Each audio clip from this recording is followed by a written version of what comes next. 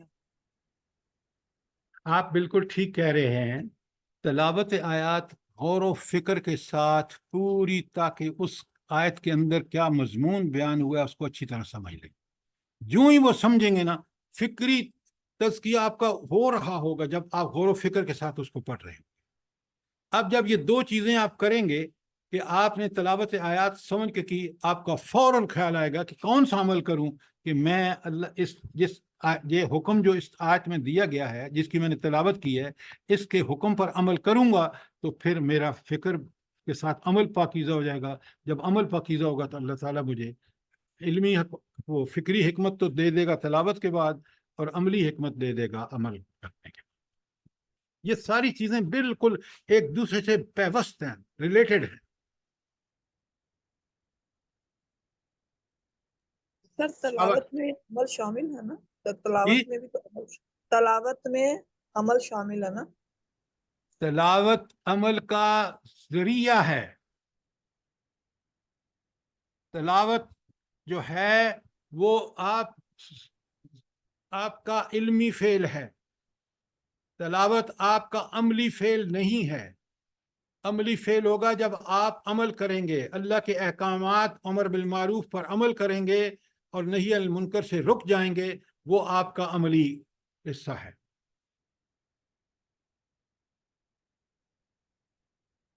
لیکن جو چیز میرے عمل میں پختی اور پکا میرے عمل کو کرے گی، وہ میرا علم ہے۔ جتنا میرا علم اور میری فکر پکی ہوگی، میرا ایمان پکا ہوگا، اتنا ہی میرے عمل کا جذبہ پکا اور سچا ہوگا، کیونکہ میں کر کے رہوں گا۔ ان باتوں کو سمجھیے، یہ بہت اہم باتیں ہیں۔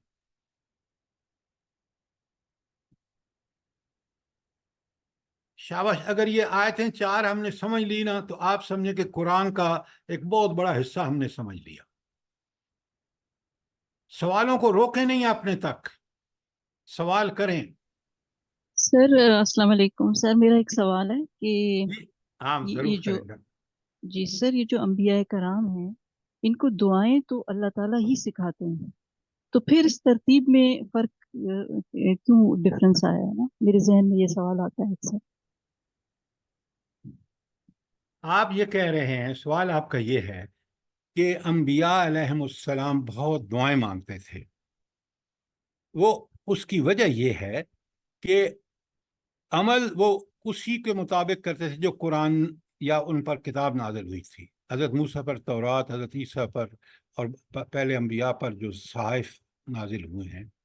لیکن یہ توفیق اللہ بخشتا ہے، لہذا دعائیں بہت ضروری ہیں، لیکن دعاؤں سے پہلے چیز کا میں بات کر رہا ہوں کہ آپ کی طرف سے پوری طرح عزم مصمم پڑھنے کا، سمجھنے کا، غور و فکر کرنے کا، جب یہ آپ لے کے میدان میں اتریں گے، اللہ تعالیٰ آپ کو وہ توفیق دے گا کہ آپ اس عمل کو بھی اسی طرح کر سکیں گے جس طرح اللہ نے بتایا ہے اور رسول صلی اللہ علیہ وسلم نے کر کے دکھایا ہے۔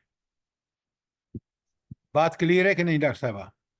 جی سر، اصل میں یہ پوچھنا چاہ رہی تھی کہ انبیاء کو بھی تو اللہ تعالیٰ ہی دعائیں سکھاتے ہیں نا، تو حضرت ابراہیم علیہ السلام کو بھی اللہ تعالیٰ ہی نے یہ دعا سکھائی تھی نا، کہ انہوں نے یہ دعا مانگی، تو پھر اس کے آرڈر میں، یہ ترتیب میں فرق کیوں ہے؟ یہ جو تزکیہ پہ ابھی ہم نے ڈسکشن کی ہے نا، میرے ذہن میں یہ سوال آ رہا ہے۔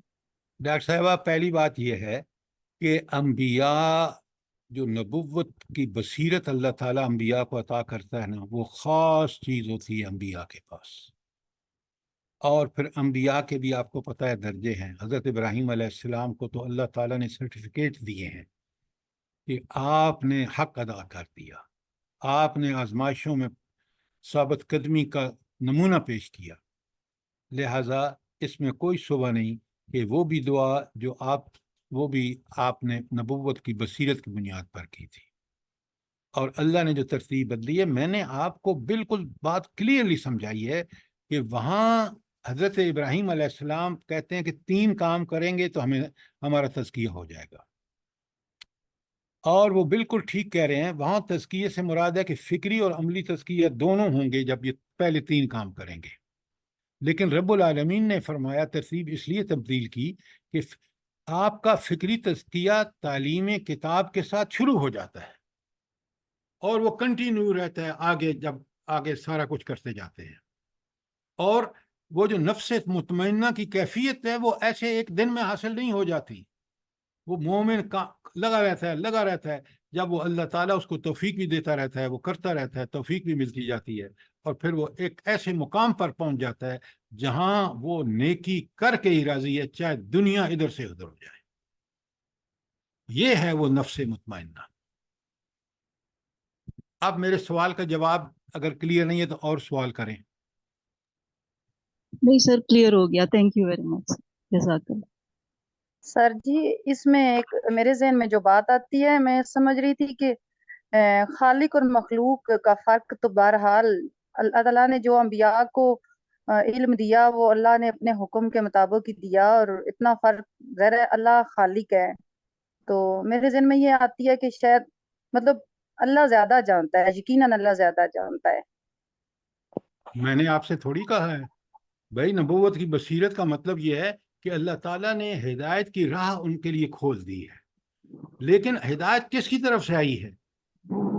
اللہ کی طرف سے آئی ہے، تو اللہ کا علم اور نبی کا علم برابر نہیں ہو سکتا، لیکن اللہ کا علم نبی کے لیے بہت ساری چیزیں کلیئر ہو جاتی ہیں جو عام آدمی کو، مجھے اور آپ کو نہیں ہوتی۔ وہ نبی کی ڈیوٹی لگاتا ہے اللہ تعالیٰ کہ ان کو کلیئر کرو۔ تلاوت آیات کو یتلو علیہم آیاتی کا لفظ کیوں آیا ہے کہ وہ اللہ کا نبی ان پر آیات تلاوت کرتا ہے؟ کیوں کہ اس کو اللہ تعالیٰ نے معنی بھی سجھا دیے ہیں، سمجھا دیے ہیں۔ بات سمجھ آئی ہے نہیں آئی؟ جی استاد سر محترم، ایک بات کرنا چاہتی ہوں کہ اس کا جواب یہ بھی ہے کہ کبھی کبھار یہ بھی کہہ دیا کریں کہ واللہ عالم، اللہ ہی سب سے بہتر جانتا ہے۔ تو میں نے کب کلام کیا میڈم کہ میں سب سے بہتر جانتا ہوں؟ یا تو مجھے بتائیں نا کہ میں نے کبھی ایک لفظ بھی کہا ہو کہ نہیں میں استاد محترم، میرا مطلب یہ ہے کہ مطلب کبھی کبھار یہ لفظ اگر استعمال ہو جائیں واللہ عالم تو یہ بہت لفظ تو زیادہ ہمارا بہتر ہے۔ ہمیشہ کے لیے ہے کہ اللہ ہی علی کل شیء قدیر ہے۔ وہ تو جب ہو کہ ہم کوئی تخمینے سے بات کہیں، ہم ہر بات قرآن و سنت کی روشنی میں ہی کہتے ہیں، اور یہ سمجھتے ہوئے کہتے ہیں کہ عالم کل علی کل شیء قدیر بکل شیء علیم صرف اللہ تعالیٰ ہے۔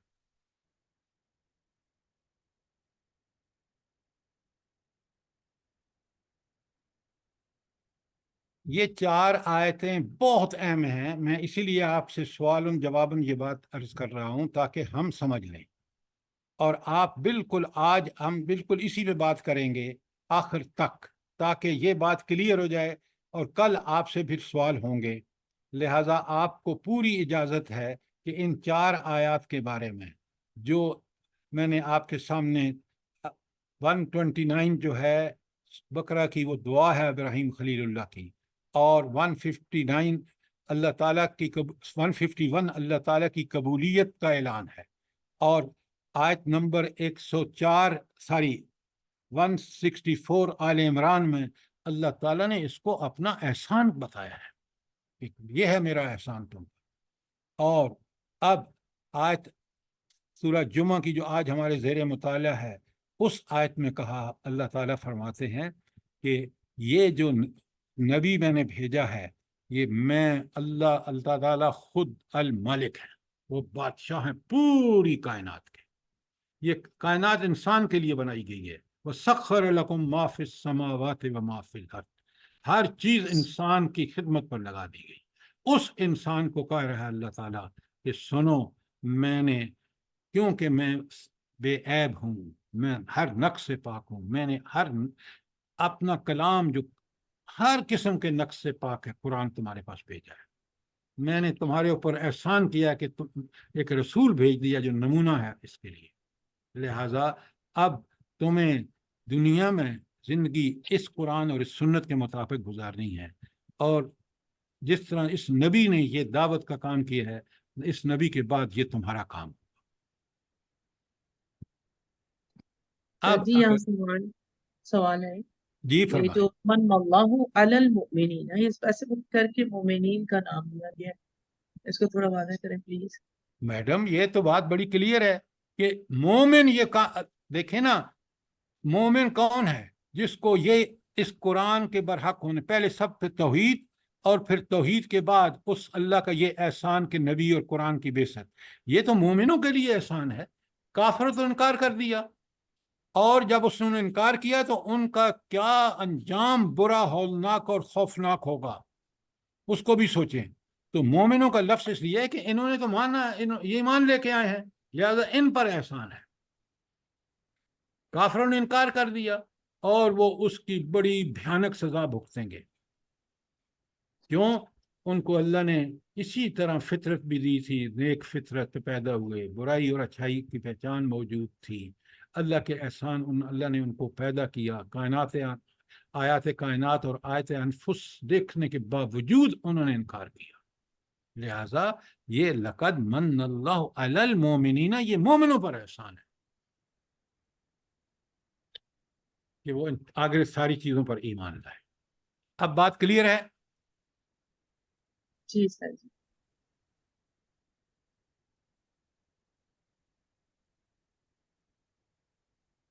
ذرا آپ غور کریں کہ یہ کتنی اہم آیات ہے۔ یہاں ایک چیز آپ کو سمجھ میں آ گئی ہوگی کہ اگر انسان اپنی انفرادی اصلاح چاہتا ہے، کوئی ملک یا کوئی گروہ اپنی اجتماعی اصلاح چاہتا ہے، تو یہ ہیں وہ کرنے کے 4 کام۔ اگر تلاوت آیات نہیں ہے تو کوئی تزکیہ نہیں ہے، تلاوت آیات نہیں ہے تو پھر کتاب پر عمل بھی نہیں ہو سکتا، اور حکمت نام کی کوئی چیز ہوگی نہیں۔ ایسا غیر حکیم اور ایسا جاہل ہوگا جیسے آج کے مسلمان حکمران ہیں۔ کیوں؟ حکمت کا حصول کے لیے یہ 4 کام کرنے ہوں گے۔ آپ دیکھ لیں، یہ بہت بڑی بات ہے۔ قیامت کے دن بھی ہمیں اجر صرف اس وقت ملے گا جب ہم نے تلاوت آیات کا حق ادا کیا، جب ہم نے تزکیے کا حق ادا کیا، جب ہم نے کتاب کے احکامات کو دنیاوی زندگی میں، شادی، بیاہ، نکاح، طلاق، عبادات، اخلاق، معاملات میں استعمال کیا۔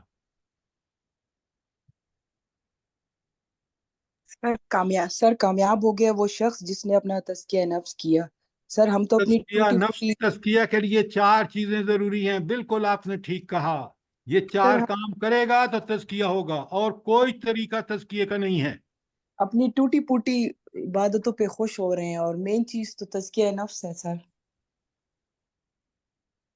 قرآن آپ کے سامنے ہے، قرآن کا معیار آپ کے سامنے ہے، حقائق 4 دفعہ یہ آیت آئی ہے، میں نے آپ کے سامنے کوشش کی ہے کہ اس کو ٹھیک ٹھیک بیان کر دوں، آپ دیکھ لیں، سمجھ لیں، پھر آپ دیکھ لیں، اس آئینے میں ہم اپنی شکل دیکھ لیں کہ واقعی ہم وہ تزکیہ کر رہے ہیں جو قرآن ہم سے، جو قرآن سنت مطالبہ کرتی ہے۔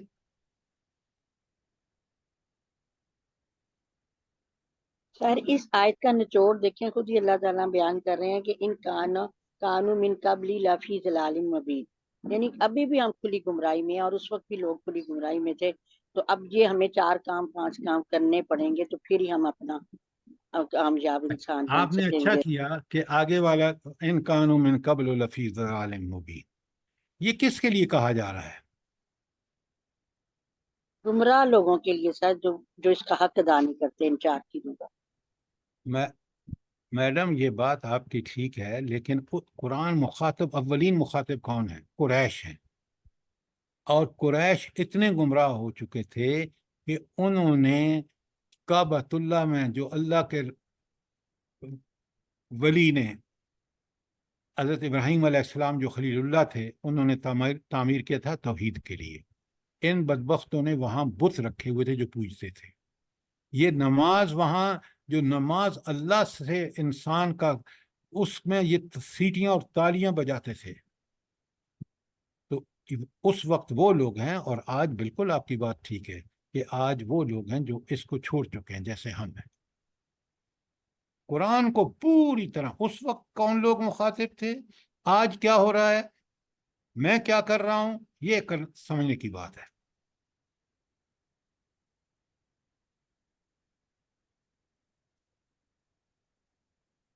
شاباش، کوئی سوال ہو ان 4 آیتوں کے بارے میں؟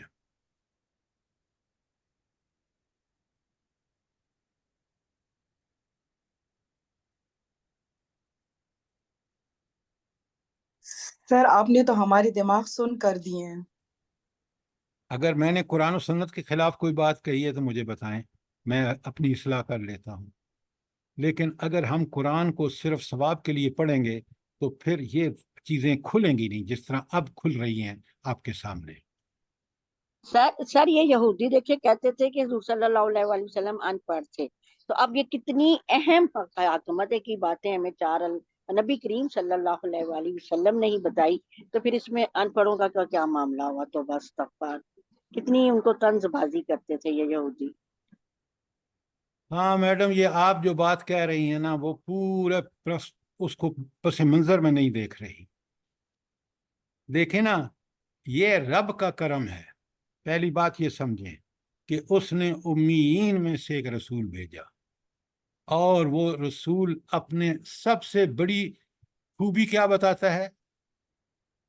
انما بعثت معلما، میں معلم بنا کے بھیجا گیا ہوں۔ حالانکہ وہ سنیں اپنی رسالت کو بھی، اپنی اس فخر جس پر جتاتے ہیں وہ معلمی کا ہے۔ کیوں؟ وہ قیامت تک اب معلم ہیں۔ اب حق وہ ہے جو اللہ کے رسول نے اللہ کے حکم سے بیان کیا ہے۔ تو لہذا امی کو اللہ تعالیٰ نے وہ شرف بخشا کہ امیین میں سے وہ رسول بھیجا جو قیامت تک کا رسول ہے، اور اس کے امتیوں کو اس نے کیا اعزاز بخشا۔ کاش ہم اس کو سمجھیں۔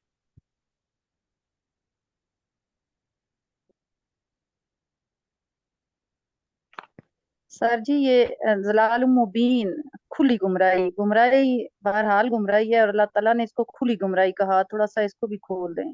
اچھا دیکھیں نا، آپ بالکل ٹھیک سوال کیا آپ نے۔ مجھے یہ بتائیں کہ کعبۃ اللہ جو تعمیر کیا گیا تھا توحید کے مرکز کے طور پر، جس کو محمد رسول اللہ صلی اللہ علیہ وسلم نے پھر بحال کیا، آپ مجھے بتائیں وہاں بت رکھے ہوں، اللہ کی بجائے وہ مورتیاں پوجی جاتی ہوں، اس سے بڑی گمراہی فی ضلال مبین، اس سے بڑی گمراہی کوئی ہو سکتی ہے؟ مجھے بتائیں۔ 360 بت رکھے ہوئے تھے کعبۃ اللہ میں، یہ گمراہی نہیں، یہ گمراہی ضلال مبین تھی۔ کوئی شک رہ جاتا ہے؟ بتائیں مجھے آپ۔ جی سر یہ بالکل آپ صحیح کہہ رہے ہیں، لیکن آج کے حالات کے ساتھ بھی تھوڑا سا اس کو کھول دیں مزید۔ آج اگر آپ اور میں اپنے ارد گرد دیکھیں، ان بتوں سے کہیں زیادہ ہماری خواہش نفس ہمارا خدا ہے۔ أَرَأَيْتَ مَنِ اتَّخَذَ إِلَٰهَهُ هَوَاءَهُ، کیا تو نے اس شخص کو دیکھا ہے، کبھی غور کیا اس پر، کہ جس نے اپنے نفس کو الہ بنا لیا ہے؟ آج آپ دیکھ رہے ہیں، اپنے ملک میں دیکھ لیں، اہل اقتدار نے اقتدار کو اپنا الہ بنایا ہوا ہے۔ اس اقتدار کو اللہ کی امانت سمجھ کر اس کے اللہ کا حق اس کے مطابق ادا نہیں کر رہے، نعوذ باللہ اپنے آپ کو خدا سمجھ رہے ہیں، اپنی نفسانی خواہشات کی پوجا میں اس کو، نفسانی خواہشات کو خدا بنا رکھا ہے۔ آج کا دور تو آپ کے سامنے ہے۔ یہ تلاوت آیات کا حق ادا کریں، اللہ تعالیٰ ساری چیزیں آپ کو کھول دے گا، اس وقت بھی اور نزول قرآن کے وقت بھی، اور آج آپ آنکھیں کھلی آنکھوں سے دیکھیں گے۔ بات کلیئر ہے نہیں؟ جی سر لیکن افسوس ہوتا ہے کہ اتنا کچھ سمجھ آنے کے بعد بھی ہمیں کچھ سمجھ کیوں نہیں آتا، مطلب دکھ ہوتا ہے۔ آپ کو دکھ نہیں ہونا چاہیے۔ آپ کو اگر سمجھ آ گیا ہے، آپ کے ایمان کا حصہ یقین کا بن گیا ہے، آپ نے زندگی اس کے مطابق گزارنی ہے اور پھر اللہ کے ہاں انعام پانے ہیں۔ یہ ہم میں سے ہر ایک کا پکا سچا ایمان ہونا چاہیے۔ ہم اس کے کوئی ذمہ دار نہیں ہیں کہ دوسرے کیا کر رہے ہیں، ہمیں ضرور ان کی اصلاح کی پوری کوشش کرنی ہے، وہ ہمارا فرض ہے، لیکن ہم وہ جو کوئی کرے گا، کیونکہ اللہ نے اما شاکرن و اما کفورا، چاہے تو شکر گزار بنے اس کو قبول کر کے اس کے مطابق زندگی گزارے، چاہے تو نا شکرہ بنے اس کو ٹھکرا دے، پھر جب اللہ کے پاس جائے گا تو پھر دونوں کے مقامات، دونوں کی جو ہیں، کس ایک کفورہ کو کتنا اذیت ناک عذاب ہوگا اور شاکرن کے لیے کیا انعامات ہوں گے دنیا اور آخرت میں۔ یہ آپ کے میرے سامنے اللہ نے کھول کے بیان کر دی ہیں، ہم قرآن سے سمجھ سکتے ہیں۔ پھر اب ہمیں کیوں تردد ہے کہ یہ ہم کریں یا نہ کریں؟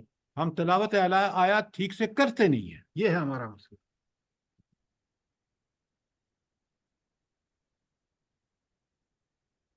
اگر ہم تلاوت آیات ٹھیک سے کرتے ہوتے تو آج امت مسلمہ یوں ٹس سے مس نہیں ہو رہی۔ جو کچھ غزہ میں ہماری ماؤں بہنوں کے ساتھ ہو رہا ہے، جس طرح ان کو بے دردی سے قتل کیا جا رہا ہے، جس طرح ان تک پانی نہیں پہنچنے دیا جا رہا، اور ہم یہاں بیٹھے عیش و عشرت کر رہے ہیں، غیرت نام کی چیز ہی نہیں ہمارے اندر۔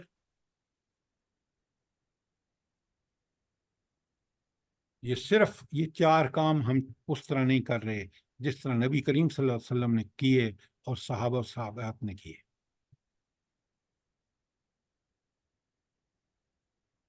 کوئی سوال، کوئی چیز کلیئر نہ ہوئی ہو؟ آج ہم نے بڑا وقت لگایا اس پہ، کل آپ نے پوری طرح اس کو سمجھ کے غور کر کے پھر موقع ہوگا آپ کے لیے سوال کا۔ تو برائے مہربانی ذرا ان چیزوں کو سمجھیں۔ یہ قرآن ہے، یہ اللہ کی کتاب ہے، اس کو ہم اس طرح نہ کہ قیامت کے دن اللہ تعالیٰ کے سامنے حضور نبی کریم صلی اللہ علیہ وآلہ وسلم ہماری شکایت کریں کہ یا قوم اتخذوا ھذا القرآن مہجورا، یہ وہ اللہ کے سامنے کہ انہوں نے اس قرآن کو نشانہ تضحیک بنا رکھا تھا، متروک کر دیا تھا۔ اس وقت سے پہلے ہمیں ہوش آ جائے اور ہم اس قرآن کا حق ادا کریں۔ کوئی سوال، کوئی چیز کلیئر نہ ہوئی ہو؟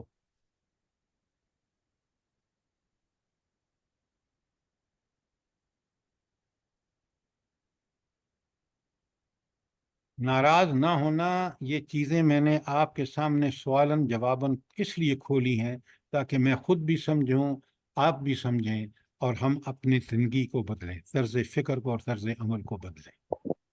نہیں سر، جزاک اللہ، ہماری تو اکر جھنجھوڑ کے رکھ دیتے ہیں، ہم آپ کو دعائیں دیتے ہیں، ناراض نہیں ہوتے بلکہ خوش ہو رہے ہوتے ہیں۔ شکر ہے اللہ نے ہمیں اتنی سمجھ دی۔ جزاک اللہ، اللہ آپ کو بہت ویسے جزاک۔ سر یہ سورۃ جمعہ تو ہم ہر جمعے والے دن بھی پڑھتے ہیں نا، سورۃ کہف کے ساتھ یہ بھی پڑھ لیتے ہیں، لیکن اس کا اتنا مزہ آیا نا آج، مطلب اتنا سمجھ کے۔ الحمدللہ، یہی میں نے بھی کہا نا کہ ایسے لگتا ہے جیسے ہم قرآن پہلی دفعہ پڑھ رہے ہیں۔ الحمدللہ۔ ربنا تقبل منا انك انت السميع العليم وتب علينا انك انت التواب الرحيم۔ سبحان ربك رب العزة عما يصفون والسلام على المرسلين والحمد لله رب العالمين۔